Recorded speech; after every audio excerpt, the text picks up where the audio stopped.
Libertad de prensa no es solo poder hablar de lo que uno quiere hablar. Es poder hacerlo sin represalias ni hostigamientos. ¿A quiénes pone y ubica usted como seguros candidatos a la presidencia irrevisables? No obstante las consignas que se formuló en Cuenca, La Unidad y en otras ciudades, y que todo el mundo dijo, habrá que unirnos. Pero por lo que estamos viendo, no va a ocurrir aquello. Simplemente por una mención que hizo, por ejemplo, el señor Quispe, en función y en beneficio de Lourdes Tibán, ahorita hay una gresca importantísima dentro del estamento de Pachacuti. Entonces, todo está mal, me parece. No sé qué le parezca a Lucio Gutiérrez. Buenos días, coronel.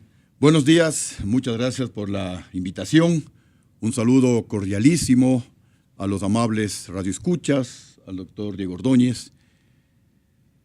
Y tengo que decirle de manera muy concreta y enfática que nosotros, los de Sociedad Patriótica o los de la Sociedad de Patriotas, 21 de enero del 2000, estamos un poco alejados de las disputas de las candidaturas, de estos procesos de unidad, porque más están evidenciando que son procesos de unidad de intereses, no una unidad en defensa del Ecuador.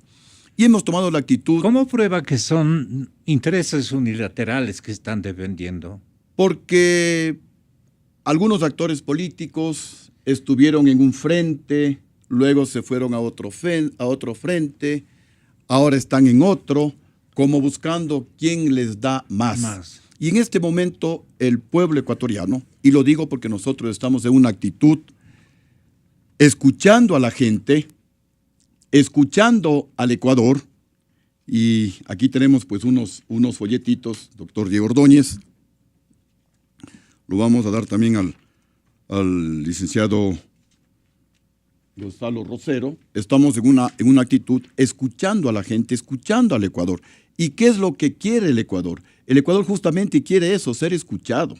Y es por eso que en las encuestas aparecen... Usted dice, perdone, expresidente, yo no estoy metido en términos de alianzas. Yo quiero unilateralmente hacer mi campaña y conectarme con la gente. O sea, no es partidario de ningún tipo de acuerdo de unidad. Justamente el pueblo porque quiere usted ser en solitario escuchado. Va a perder nuevamente. Eso le decía, nosotros no estamos en este momento en candidaturas, no hemos lanzado candidaturas. No van a lanzar, usted lo dijo. Fuimos a los procesos de unidad, les hemos dado nuestros puntos de vista y coincido plenamente con lo que usted decía y eso es lo que se escucha en la gente. La gente quiere que nos unamos, que haya un solo candidato a la presidencia, que haya una sola lista de candidatos a la Asamblea Nacional y que haya una sola lista, obviamente integrada por todas estas organizaciones políticas en las 24 provincias a la Asamblea Nacional. Esto le ha costado a Venezuela 17 años. Yo creo que es el momento de demostrar madurez política, de demostrar renunciamientos, de demostrar generosidad, de demostrar patriotismo y hacer los esfuerzos por tener un solo candidato y una sola lista de asambleístas. Porque, repito, escuchando a la gente, escuchando al Ecuador, la gente no quiere cambiar un amo por otro amo que puede resultar igual o más prepotente que el presidente Correa. El pueblo quiere un cambio profundo en el Ecuador. El pueblo nos dice, queremos que se recupere el Estado ecuatoriano, no que recuperen el gobierno para sus intereses, sino que recuperen el Estado para el pueblo. ¿Qué estoy diciendo? Que se recupere la justicia, para que se investiguen esos escandalosos casos de corrupción que hoy están en la impunidad.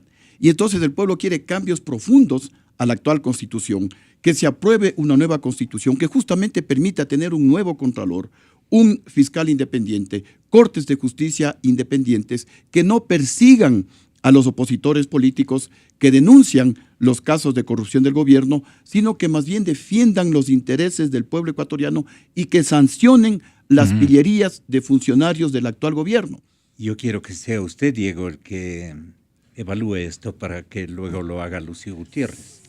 Gonzalo, buen día. Diego Ordóñez, Cadena Democracia. Expresidente Gutiérrez, buenos días a todos los que nos escuchan y esperemos que llegue Martín en breve. Sí, ya les saludo por anticipado. A ver, Yo creo que hay que fijar exactamente. Una telefonada también nos queda bien, ¿no? Ahí ya viene. Fijemos, yo diría, ciertas realidades y para concluir, que toda esta formulación que se hace alrededor de la necesidad de unidad, yo creo que es más bien una formulación que se hace en ciertos niveles politizados, ¿no? En donde dicen la única manera de ganar a Correa es que todos se junten, ¿no? Como dice Correa, tibios y troyanos, ¿no? En realidad es tirios y troyanos, que se junten para enfrentar al correísmo. Y me parece que si uno revisa las cifras, uno llega a la conclusión de que más del 70 o cerca del 70% de los ecuatorianos le es indiferente este proceso de unidad. A lo que los ecuatorianos le apuntan, o lo que los ecuatorianos esperan de este proceso electoral, es de alguien que les abra un camino y una esperanza. Y les dé una alternativa creíble de que vamos a salir de la crisis en la cual el correísmo nos ha metido. Y esto de que se junten unos, se junten los otros, puede parecer, como dice Lucio, un juego de intereses, ¿no? Que uno se mueve de un lado, y esto es verdad, ¿no? Están un día en una mesa y el otro día aparecen en la otra, y esto genera incredulidad. Los ecuatorianos, según las cifras, según las mediciones de opinión, no están interesados en estas que parecen ser las prácticas clásicas de la política de quienes se juntan, se amarran, qué acuerdos hacen, cómo se reparten las listas. Esto es cosa del pasado. Esto es lo primero. Entonces la unidad, en realidad, yo creo que es más bien una demanda de ciertos sectores que creen que todo el Ecuador quiere eso, y no es así. Lo segundo, los procesos de unidad que se han dado, ¿no? Las articulaciones políticas que se han dado, han sido de diverso orden. También yo creo que hay mucha idea, estás muy, ha calado mucho, ¿no? Esta idea de que la unidad siempre pasa porque haya una unidad con el alcalde Nebot. Entonces, si no hay la unidad con el alcalde Nebot, no hay unidad. Y hay una unidad en la izquierda. Están conversando los sectores de la izquierda, ¿no? Ahí hay un proceso de unidad. Claro. Jaime Nebot ha hecho lo propio, pues, y ha sumado a sus filas a un tardío arrepentido correísta que es Ramiro González, que tiene muchas cuentas y muchas cosas sobre las cuales responder. Explicar. Y ese es otro proceso de unidad. Y Lazo tiene su proceso de unidad. Y se van articulando gente según un colectivo.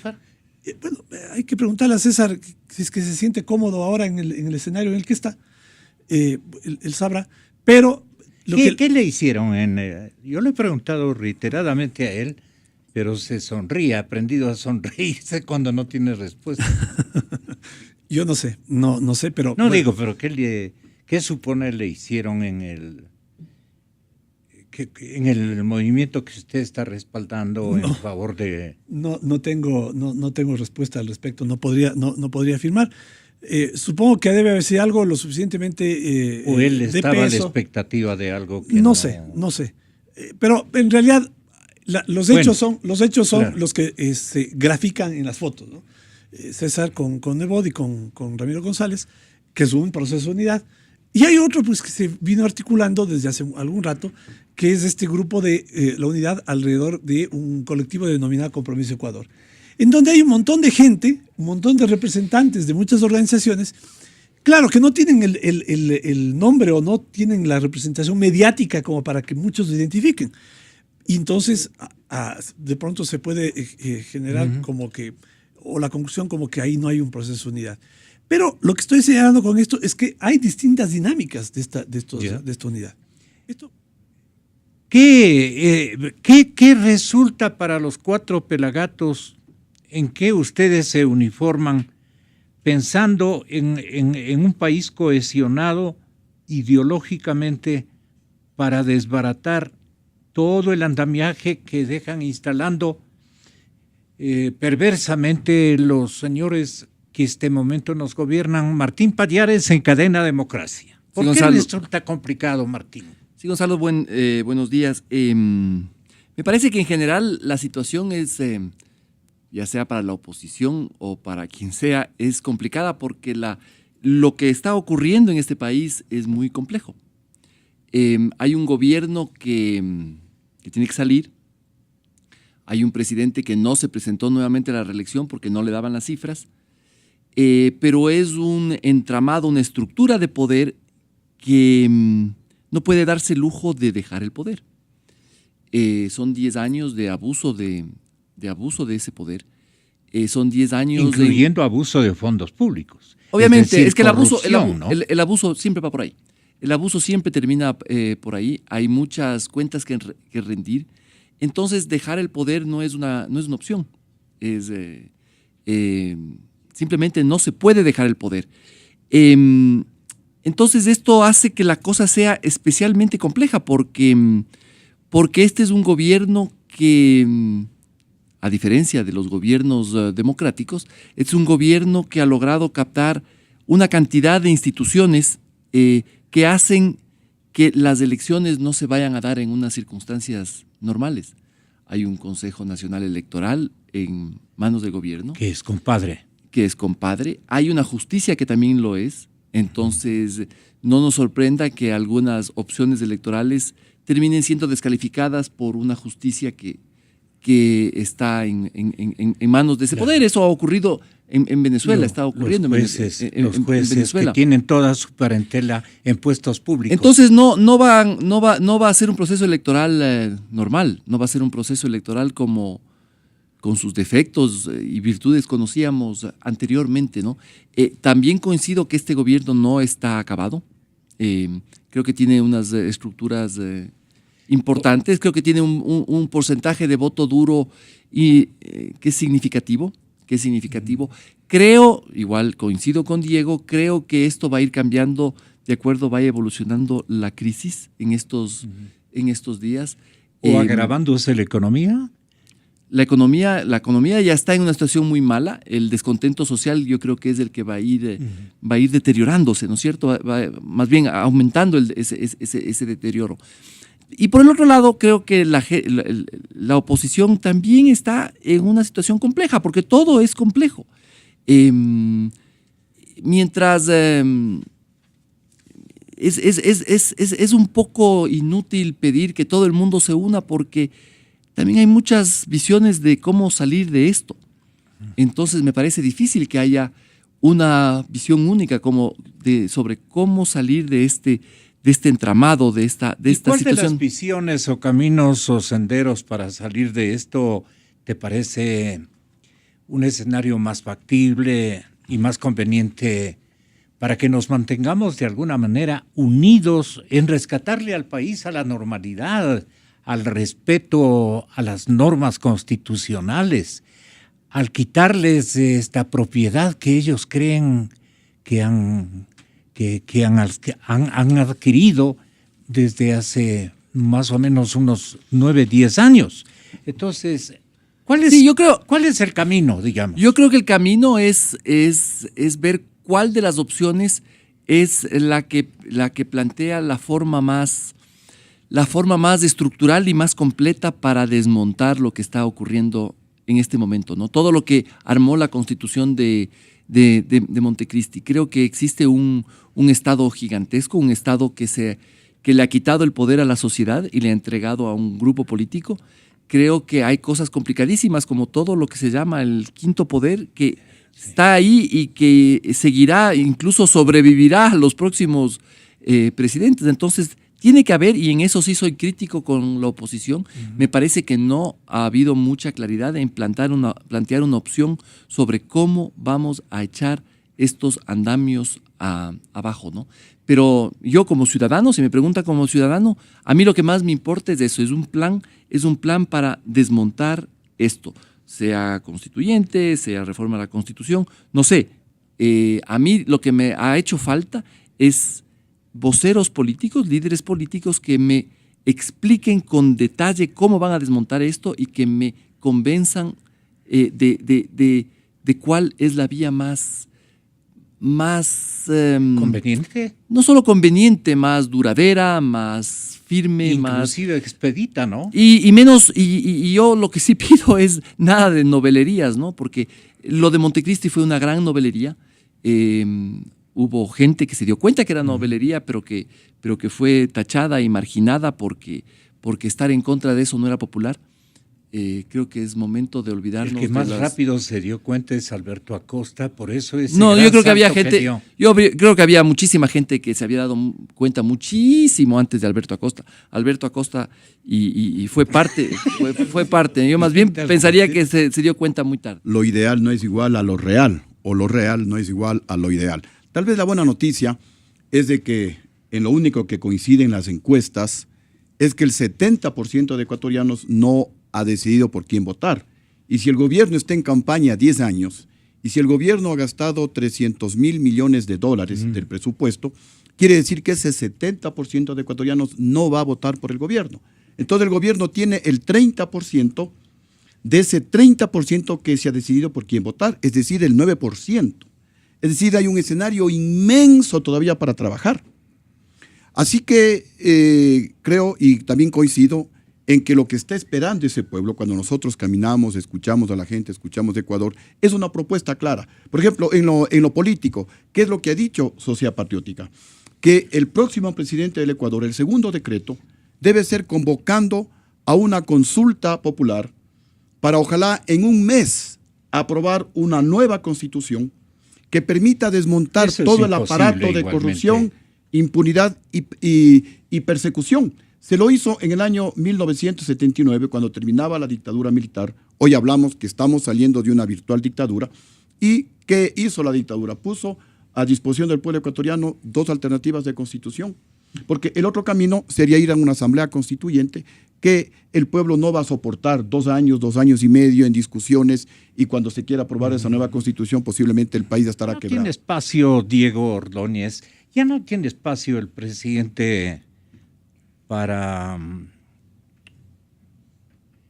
que pueda funcionar el miedo que en cambio sobrevivió durante 9 años, gobernando, atemorizando a los actores políticos y más.